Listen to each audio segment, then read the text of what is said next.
Why, hello! We are back with another video on critical thinking because the first one was received rather well by everyone. We got some interesting suggestions. I got the suggestion not to nod all the time, which is one of my habits. So I'm going to not nod. I'll just stare straight at the camera and try not to move my head at all. I like the nodding. The nodding lets me know that I'm not saying things stupid, I think. Maybe not. Tough titty. Today we have a whole different topic ahead of us. And in charge of the topics is Dr. Markland. Please go ahead. I don't know if I like being in charge of the topics, but today we're going to go over the three main methods of proof. So this is usually after I go over the opinion, fact, educated opinion. This is what I then lead into, is the three main methods of proof, or persuasion is another way that we'll say it. Three main methods of persuasion that speakers or writers will use to try to make their point. So we're going to talk about two of the methods today. We're going to save one method for its own episode because it's perhaps more complex than the other two. So we're going to unpack them and talk about ways that they are used well and ways that they can be misleading. So again, with the critical thinking of, if you can recognize how someone is trying to persuade you, that can help you break down the merit of their argument. So that's what we're going to do today. First, I was going to say the dude, which is a really not a good way to put it. A very scientific term, yes. Scientific. The main dude. So who first talked about the methods of persuasion, or the modes of persuasion, was Aristotle. So we wanted to start by first introducing Aristotle. I'm sure most of you have heard or read about him a bit, but Stephen just has the most excellent book / gossip rag about the philosophers, that I think we should start with a little bit about Aristotle. Yeah. This is from The Lives of Eminent Philosophers by Diogenes Laertius, who describes all kinds of main points of different philosophers' points, but he also describes them in way more physical detail than you could probably want. So here we have Aristotle. This is the start of Book 5, by the way. Aristotle was Plato's most genuine disciple. He spoke with a lisp, which is sad if you then have an S in your name, of course. He spoke with a lisp, as we learn from Timotheus the Athenian in his book On Lives. Further, this is Anna's favorite, his calves were slender, so they say. His eyes small, and he was conspicuous by his attire, his rings, and the cut of his hair. Now we know. Now we know.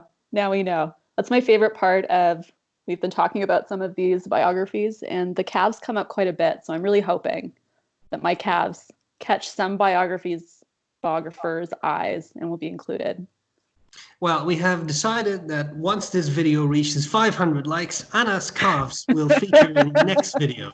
500 likes, people. We have a goal. Do my best. Do my best. Okay, so that's Aristotle. So Aristotle was the first that came up with these, not came up, but talked about the three methods of proof or persuasion. So I actually have a quote from Aristotle kind of summing these.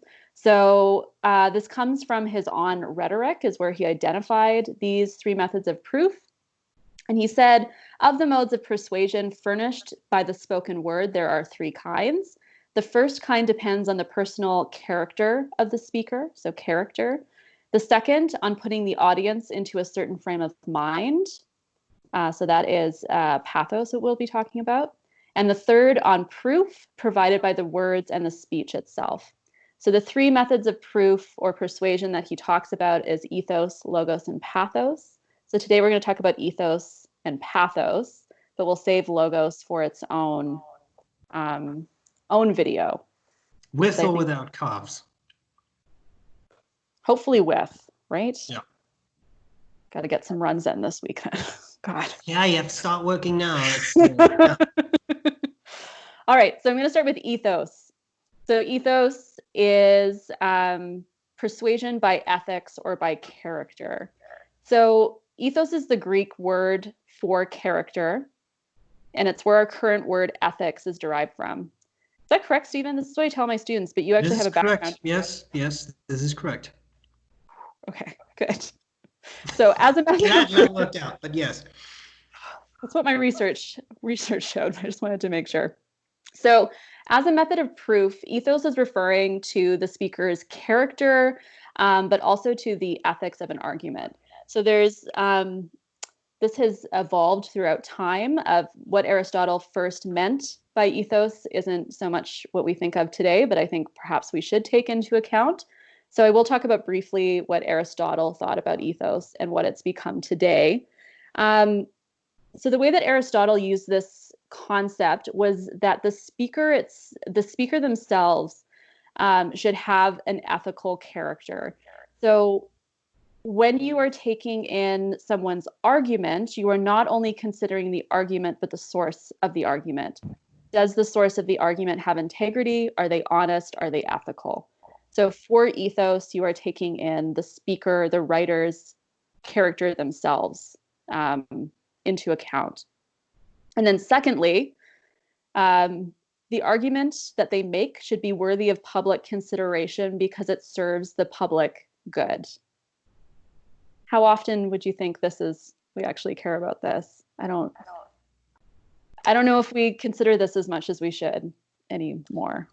I don't think so. No. Yeah. So I think that's, again, I'm an English major. I think that's quite beautiful that we should consider the ethos of something, of is this for the public good and how is this serving the public? But for Aristotle, this is how he first understood, or this is how he first explained ethos, as you are taking the character of the speaker into account, but you are also taking the argument into account of, is this an ethical argument and does it serve the public good? So this is what it started out as. What this has become, because like I said, sadly, we maybe don't think about these things the same way. I would say we still do somewhat consider the character of a person, who they are making the argument, but how this is used now as well is if the speaker or the person making the argument doesn't have a well-known character or ethos themselves, they may then draw on other people's character to help improve their argument. So this would be bringing in secondary sources, experts, to help make your argument. The most basic way, not maybe the most basic way, but a really common way this happens is with like celebrity endorsements, right? Of CoverGirl having a beautiful actress in their commercial, because then you're hoping the audience watching it will be persuaded to buy that makeup because, well, that actress is really beautiful and she's using it, so then I should use it as well because it's beautiful. It often sways me in buying makeup when I see a beautiful actress wearing it, and I think I want to wear that too. Or is it? But for you, it might be. See, no, you're making a joke, but this could actually be serious. Of not the makeup, but for your pen reviews, who you're going to be listening to and whose advice you might take. You might make that decision based on the character of that person, and they have shown throughout time to have honest reviews, honest, craftsmanship, that you would be more willing to listen to that well-known voice than someone completely new, right? Yeah, no, I think it's a very fair point. Yes. Yes. Thank you, Doctor. I stand corrected. I will shut up now. No, but you are right. But I see what you mean. I see what you mean. And there is I don't know if you are touching upon this, but there is the interesting psychological phenomenon of the halo effect, which kind of ties in to this, which I don't want to interrupt your go ahead. Flow of the discussion, but in a nutshell, social psychology has often found and replicated that if, for example, let's say a speaker has say a nice voice, that people then also assume that is a beautiful person. So if you hear someone on the radio, for example, that you will then think that person, because their voice is nice, they must also be beautiful or nice or good persons, etc. And it doesn't just extend to voices, it also extends, or their physical beauty, it also extends to, well, if someone can speak well, then they must be very intelligent or they must Yeah. be very trustworthy, etc. Yes. Yeah.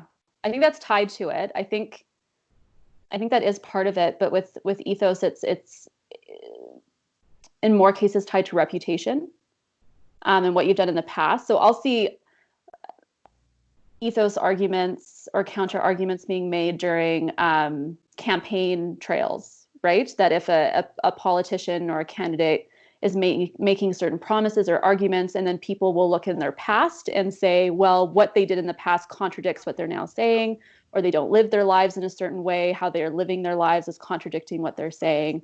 So then they will either tear down that person's argument or say that person's argument is valid because they are supporting what they say. Does that make Yes. sense? Yeah. Yeah. Yes. Um, so that's one way is to have the person's reputation. But for the most case, how this will work as well, like I said, will be other people bringing in experts or bringing in other voices to help bolster their argument. So this can be positive or negative, because if they're using the correct sources or they're using these sources in a responsible way, this can be a really good way to add evidence to your argument. But sometimes this can be manipulated in ways. I always warn people to be careful of the soundbite quote of someone that's taken a quote from so-and-so well-known writer, speaker, and they plop it in whatever they are writing about, but really that quote has been taken completely out of context and doesn't actually support what's being said or relate to what's being said. So then they're relying on this ethos of another person, but really it's being manipulated. An example of that I usually show my students is there was this commercial, I won't say the car company, but a few years ago at the Super Bowl, to sell their truck, overlaid across the commercial, or in the background, what do you call that? The voiceover. There was a voiceover of Martin Luther King giving one of his civil rights speeches. So people rightfully got quite upset with that, because you are co-opting and manipulating an ethos of someone who is fighting for civil rights and using those words to sell a truck. So in that case, that is this ethos gone awry. Yeah. That you need to then be careful of always taking into account those voices and seeing if you can go to the source, right, to see what they were initially Yeah. saying and if that ties in.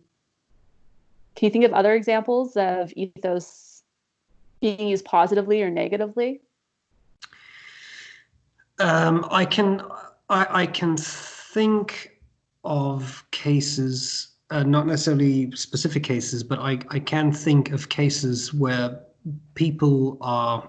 I know we will get into fallacies at some point, so this, I don't know if this is a very appropriate example at this point, but I can think of examples where people have been brought in to endorse something or to talk about something, or they just vent their opinion, and then they are introduced as whatever, doctor such and such or professor such and such. Well, in reality, they may very well be doctors, professors, etc., but in utterly irrelevant fields. It is true that I have a PhD, but it is in psychology. So if I start to talk about mathematics or something, then I wouldn't really take myself seriously as an authority in that specific Yeah. field. Yeah, that's the appeal to authority fallacy, which you're absolutely right. I think that's usually it overlaps with ethos, that you are Yes. appealing to the wrong kind of authority, or you are manipulating how you are presenting that authority to try to persuade people when really that isn't the right person to bring Yes. in. Um, yeah, but again, when used well, it can be um, it can add a lot of validity to an argument if you are able to persuade by bringing in um, people that are actually well aligned to what you're saying and are actually experts in the field and maybe actually have that character behind. But maybe we should also return to some of the original Aristotle and think about these arguments as serving the public good. What's the reputation of the person presenting this to us, and is it worthy of our time because it serves the public good? Maybe. Yes, I think that's a very interesting way to think about arguments, and I think that is very often ignored these days. Well, and two, if we end up doing a journalism ethics video, that is one of the, at least in Canadian journalism ethics, that you're supposed to be reporting on things for the public good, that should be your measure. Yes. Is it serving the public good?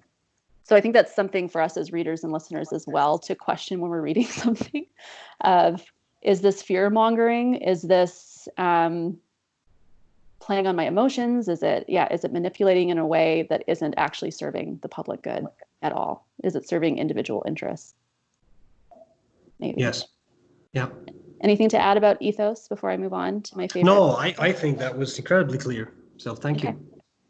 So pathos is an appeal to emotion, which again, when we talk about fallacies, this can very quickly slip into a fallacy.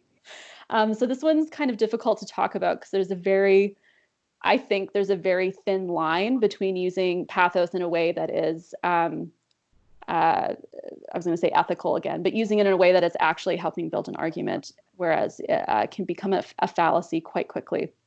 So pathos, again, correct me if I'm wrong, is a Greek word for suffering or experience.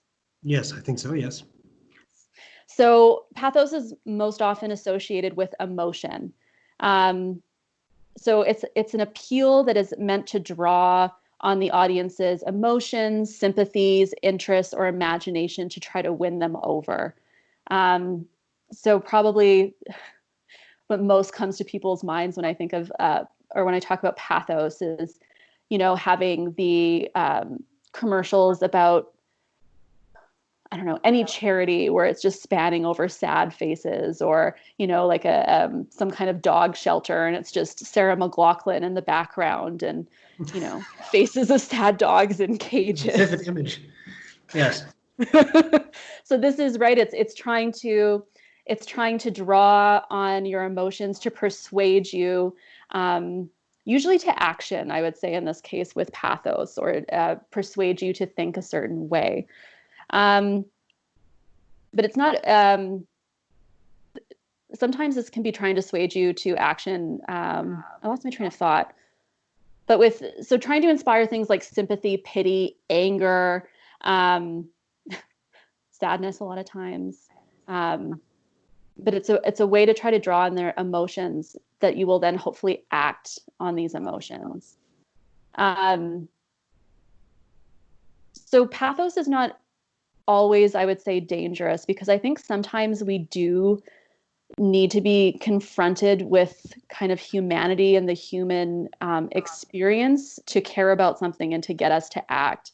But sometimes, as again, we'll go on to logos, if you are only showing facts and numbers, sometimes that's not enough to actually persuade people to do something about whatever is happening.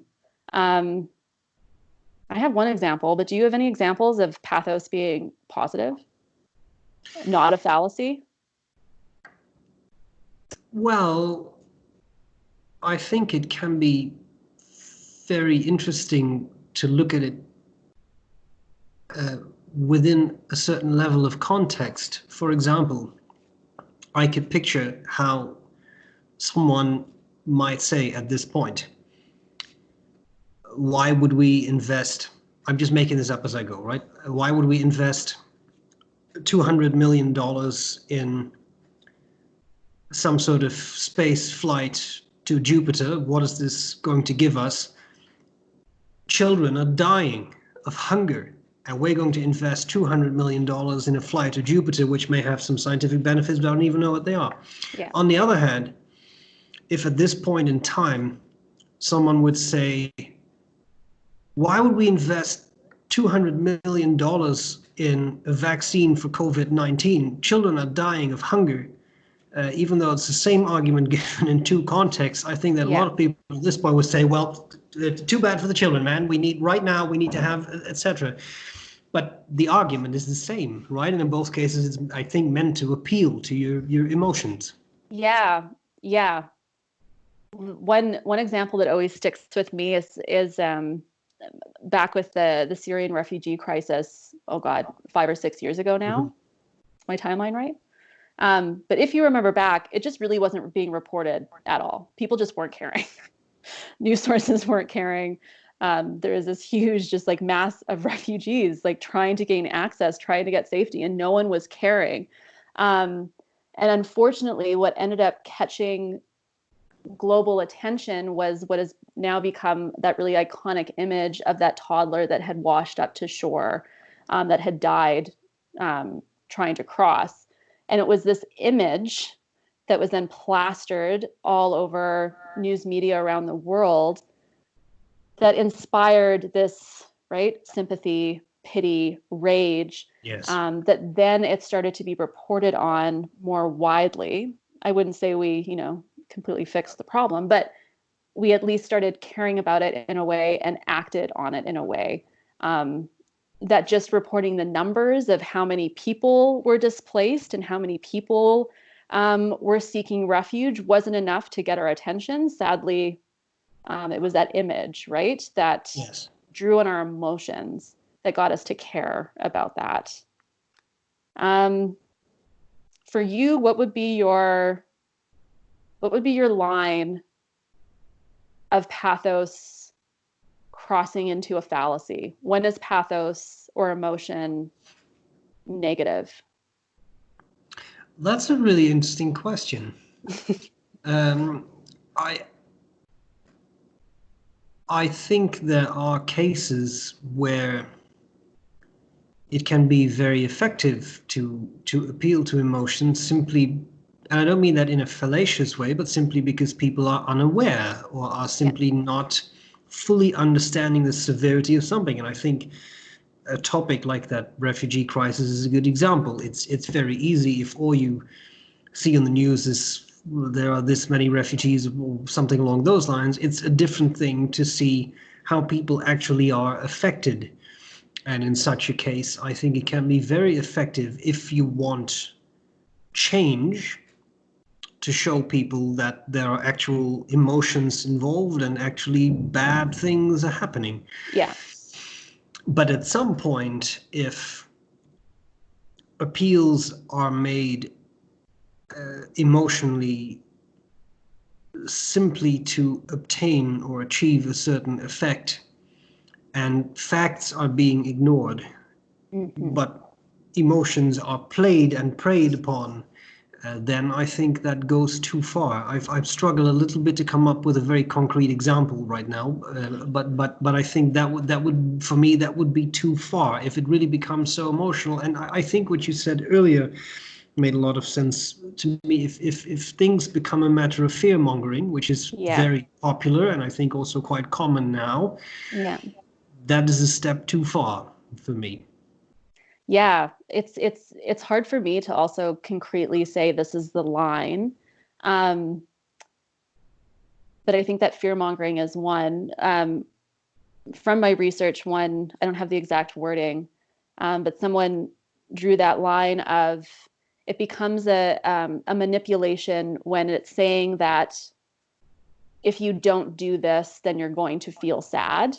Whereas it's basically threatening you with emotion. So usually I will play this dog food video to my students, which is always, it's always a risk because it becomes, am I going to cry in front of my students today? And usually it's like 50-50. So I usually cry. And it's this dog food commercial that it's the same dog that I have, a Westie. They're in Italy. They're going about their business. This old man goes to a graveyard, finds out his wife has died, but his Westie is there to keep him company. Then they go home and they eat the dog eats the dog food, right?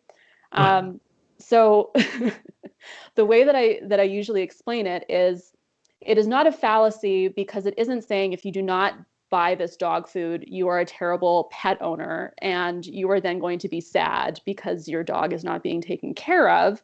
It is showing you this sweet story so that it'll be memorable, right? Yes. So it's not manipulating you of like, you should do this, or yeah, you're going to be sad, your dog's going to die, that Yes. kind of manipulation. So usually that's how I understand it, of if it's saying to you that if you do not do X, you are then going to feel this way, and it's threatening you with that emotion or that fear, that usually it's fear, fear and sadness, that's when it becomes the fallacy. And I don't think it's adding to the argument in a way that's persuasive. In that case, it's manipulating you in a really insidious way, I think. Yeah. Yeah. Yeah. Yeah, I think so too. Yeah. Because I think it's also, a lot of people will just want to devalue pathos because it is emotion, and we when we are being critical readers, we want to be as logical as possible, and we don't usually see emotion and logic as overlapping. Yes.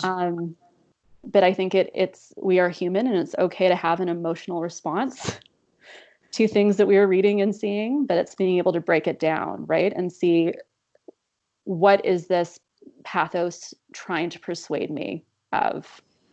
Exactly. And I think that is a crucial statement, given that we're talking about critical thinking, that you now being aware of this is something, I'm not saying that you weren't before, but in case you were not before, now being more aware of this. Yes. It's something that you can use to analyze what people are telling you, what you are reading, and whether it is a matter, because it is very easy, I find, talking about myself, it's very easy to be swayed into believing things because something appeals to your fear, for example, or to your sadness is another good example. Yeah. Something that makes you happy is one thing, but those things that kind of tap into our human fears, if this is all going to end badly, I should probably listen to this guy, etc. It's very easy to fall prey to that, and that is a loss of your critical faculties. Yes. And you're just going along with something. So practicing that, I think, is a very wise idea. Yeah, because yes, it's a wise idea, and not to automatically discount an argument just because you're having an emotional response to it, but rather interrogate that emotional response. The same with what we just went over with ethos, of not automatically discounting an argument or believing an argument because of who's saying it or how it's being said, but to then interrogate the ethics of it, the public good of it, who is saying it, why are they saying it, all of that. Yeah. Yep. I think that's all I have to say about ethos and pathos. I think that was, in my mind, clear. If people have any questions, we'll be looking. Next time, then, we have logos left. Yeah. Which is a famous one because it deals with logic, but I'm supposing a bit with fallacies at that point, but we shall see. And that's pretty much it, I think. Yeah. Great. So logos next week. Go into logic. Done. Yeah. Excellent. People, thank you so much for watching. Remember, 500 likes. We shall be back next week. We shall be back next week with logos. We hope this was useful. Yeah. And we shall gladly see you later. Bye. I have to find the stop recording button.